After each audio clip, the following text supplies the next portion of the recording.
streaming the last day again of the third timeline, which is supposed to be a bad ending for Coffee Talk.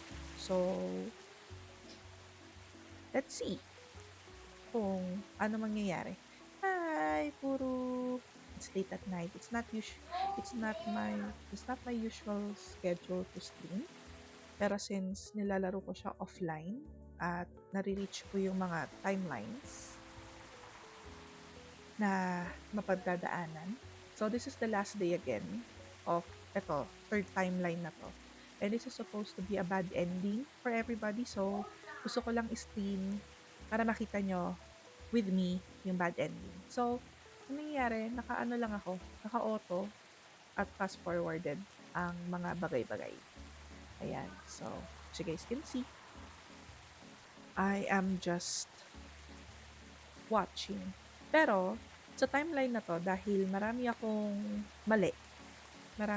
nagawang mali dito at na-serve na maling drink, nagiging iba rin yung narrative nila and nagiging iba rin yung mga outcomes nila. So, I'm just looking forward to the um, post post-credit scene at yung conclusion playback. Kung ano man ang nangyari sa kanilang lahat during this timeline.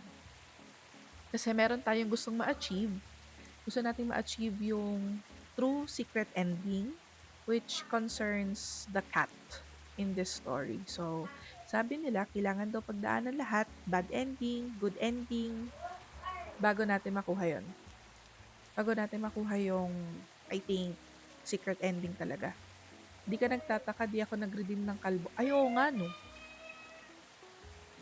Oo nga, no. Kamusta si Ate Solve? Tulog na? Kasi, gustuhin ko man maglaro ng Go. Tulog pa. O hindi, nakatulog siya kanina, di ba, wala siyang tulog. Wala siyang tulog. Kaya, I feel bad kanina. Doon sa stream ni Bliss,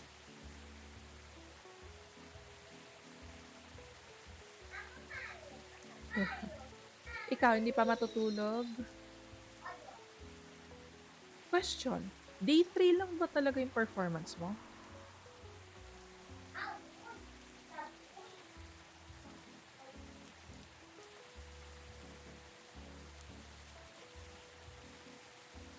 Tsaka parang medyo inaatake ata ako ng episode ko. Okay, maingay ah. Medyo inaatake ako ng episode. Nagkaka-episode ako ngayon. And tinatry ko lang i-distract yung sarili ko. Tinatry ko lang maging busy.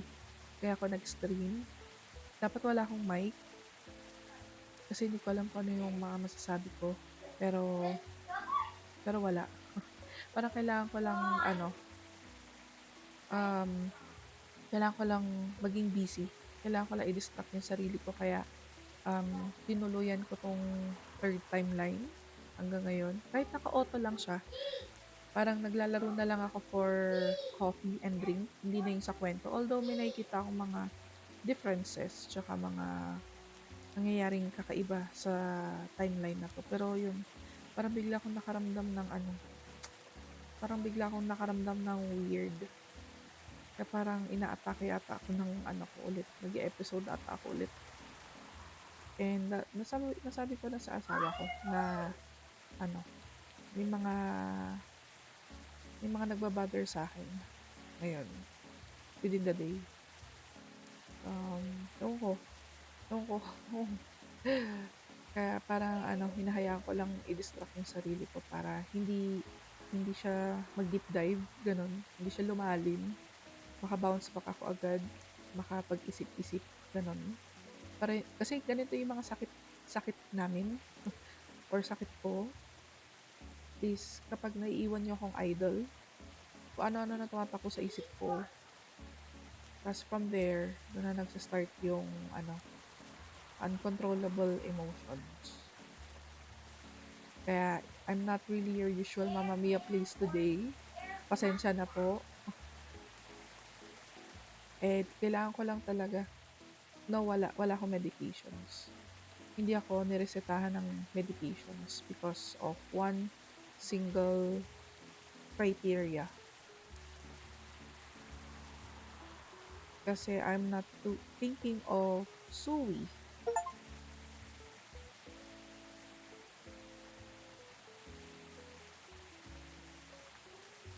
Yan. Yun yung criteria nila. Ang tinuturo sa akin is paano mag-bounce back, paano mag-breathe in, breathe out, gano'n. Hindi pa naman ako inaatake ng severe panic attack or severe anxiety attack, gano'n. Although, manageable naman yung mga episodes ko. Hindi lang talaga alam kung kailan magsa-strike, gano'n. Kaya guys, um, as someone experiencing it right now, wala pong masama kung magpatingin tayo, humingi tayo ng tulong, humingi tayo ng support from professionals, from friends, or someone you can trust na magkaroon po kayo ng confidence ninyo. Kaya gano'n. Kaya yung naisip ko na pwede kong gawin para hindi ako matuluyan is i-distract yung sarili ko by playing. Ako naman hindi confident, insecure ako eh. Puro tendong. Tendong. But thank you nga pala doon sa nag-follow. We are 6 followers away from 400 followers. Maraming salamat po for following Mama Mia Please. Ano yung followers ko nagba-back and forth yan eh.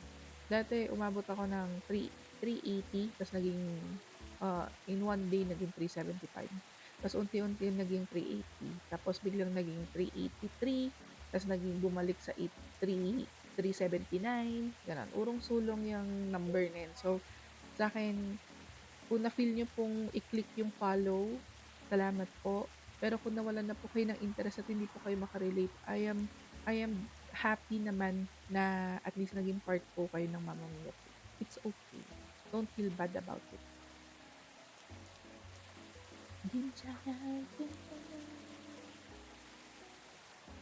Sige, click ko yung follow. Hala, nag-unfollow. Hala, 393 na naman. Oo, ano lang ang issue ko lang is nagsa-stutter ako and medyo nagti-tingle yung aking kamay. Yun lang. Parang meron akong may giyera sa utak ko ngayon. Alam mo yun? Parang hindi naman sa pag-overthink pero parang parang mahirap siyang i-explain na merong mga certain things na naiisip mong scenario sa utak mo, gano'n. Hindi ko rin alam kung na-trigger din ba ako sa stream ko kanina. Kasi may isang viewer ata ako kanina na yun ang pinag-uusapan niya. So parang baka doon ata nagsa-start, nati-trigger na ata ako na hindi ko namamalayan. Tapos hanggang after stream, punta ko kay Bliss, nakikipagbiruan pa ako, gano'n. Tapos parang nagsa-spiral ako papunta doon. Alam mo yun, parang hindi ko alam. Hindi ko alam talaga. Pero hindi ko rin naman din masisisi kasi nga safe space tayo dito. And I've been giving advices pa kanina kung anong pwedeng gawin, anong pwede niyang gawin na pwede niya i-try, pampakalma sa kanya. Ako naman pala yung ako naman pala yung nati-trigger pala. I'm not reading anything more. Don't push your lips too hard, okay? Okay? I'm not reading anything. Is it Freya? Yeah, it's Freya. But I'm not reading anything. Yes po. Siyempre kailangan kong pumalma kasi nandiyan yung anak ko. Diba? Mahirap naman sa kanya kumaano, diba? Kaya hanap-hanap ng paraan para kumalma, ganun. Pero yun nga, parang doon ata nag-start. Nag-spiral down ako. Ayan na! Anong ending? Hindi na sila nagkabati.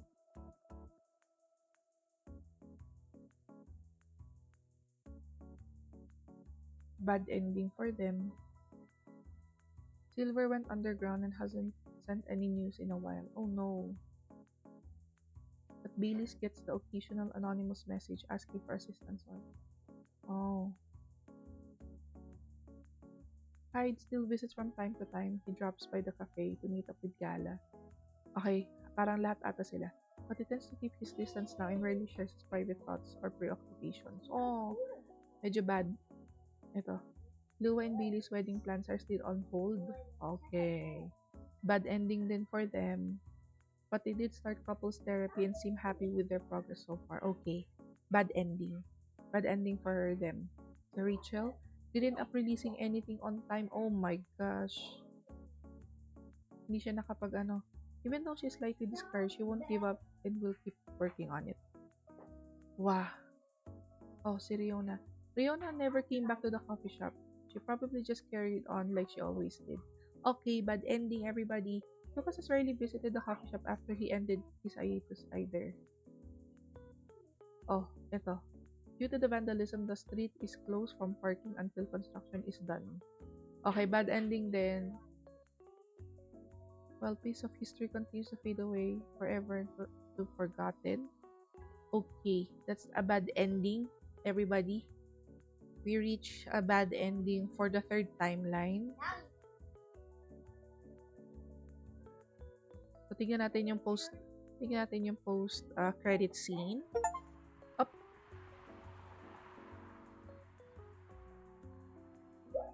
Oh.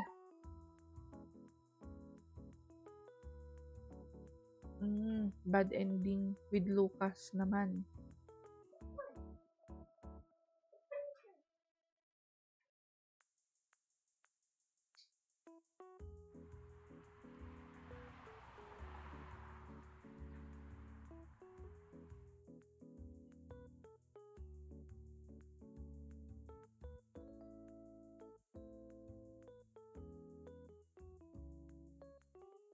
Keep clearing everything on your checklist. Oh.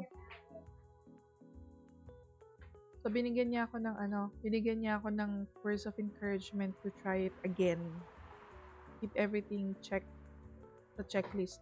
You have now seen the part of the image. There's still many details to discover. Oh. Okay. Okay. So, yun po yung game. Done na natin. Okay, goodbye po. De, meron pang isa pang timeline. 15-minute stream. Oo, the shortest stream of Mamma Mia Plays. Hindi ko alam kung ano i-stream ko kasi, pero kailangan ko kasi, yun kasi yung promise ko. Kapag may mga matatapos na akong timeline, yun lang yung isi-stream ko. Para naman hindi kayo mabother na idadrag ko pa kayo for the whole gameplay ng timeline. Parang yung last time. Kasi, nung ginawa ko yun, nagsawa ako. Parang nagsawa ako sa kanya. And ayoko naman mangyari yun dito. So, parang kung magiging completionist ako, marami pa ata akong kailangang kaining bigas, charot. Marami pa akong kailangang So, uulitin ko siya ulit for the last time. At bibigay ko lahat ng gusto nila. Bago ako makapag-start ng panibagong game. Parang kasi kahit gusto ko, pwede naman ako mag-start ng panibagong game. Pero kasi parang dahil curious ako at hindi natin nakikita lahat ng endings, parang it feels lacking. Ewan ko ba? Save lang natin ha. Magbalik na naman tayo sa first day. Save lang natin. Tapos, raid natin si Riowan. Lipat tayo sa kanya. Pero kasi ang gagawin ko kasi after nito, since hindi pa naman ako totally okay, hindi pa ako talaga totally okay, baka gawa na lang ako ng character ko sa Go. Maraming salamat kay Blisterino for sponsoring that game. Napaka-unexpected talaga na bigla niya akong binigyan ng go. Nakakatawa nga sila kanina eh. May PPM ako sa'yo, Furo ah.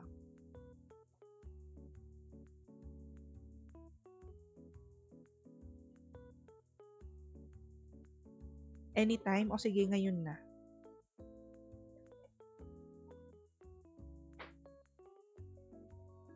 Ayan. Ayan, sige. Okay, Mori. Sabi mo eh. So, yan.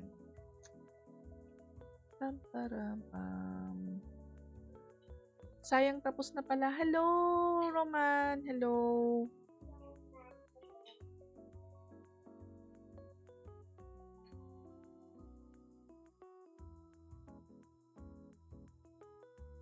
Nakuha natin yung bad ending ng game.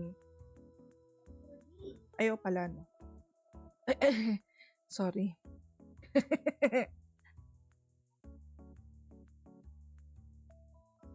So, ayaw nga pala. End stream pala muna ako, guys. Pasensya na po. Tapos, read muna natin si Ryowan. Nakalimutan ko na. Very, very short stream lang, guys. Pasensya na po kayo. Bukas na lang po ulit.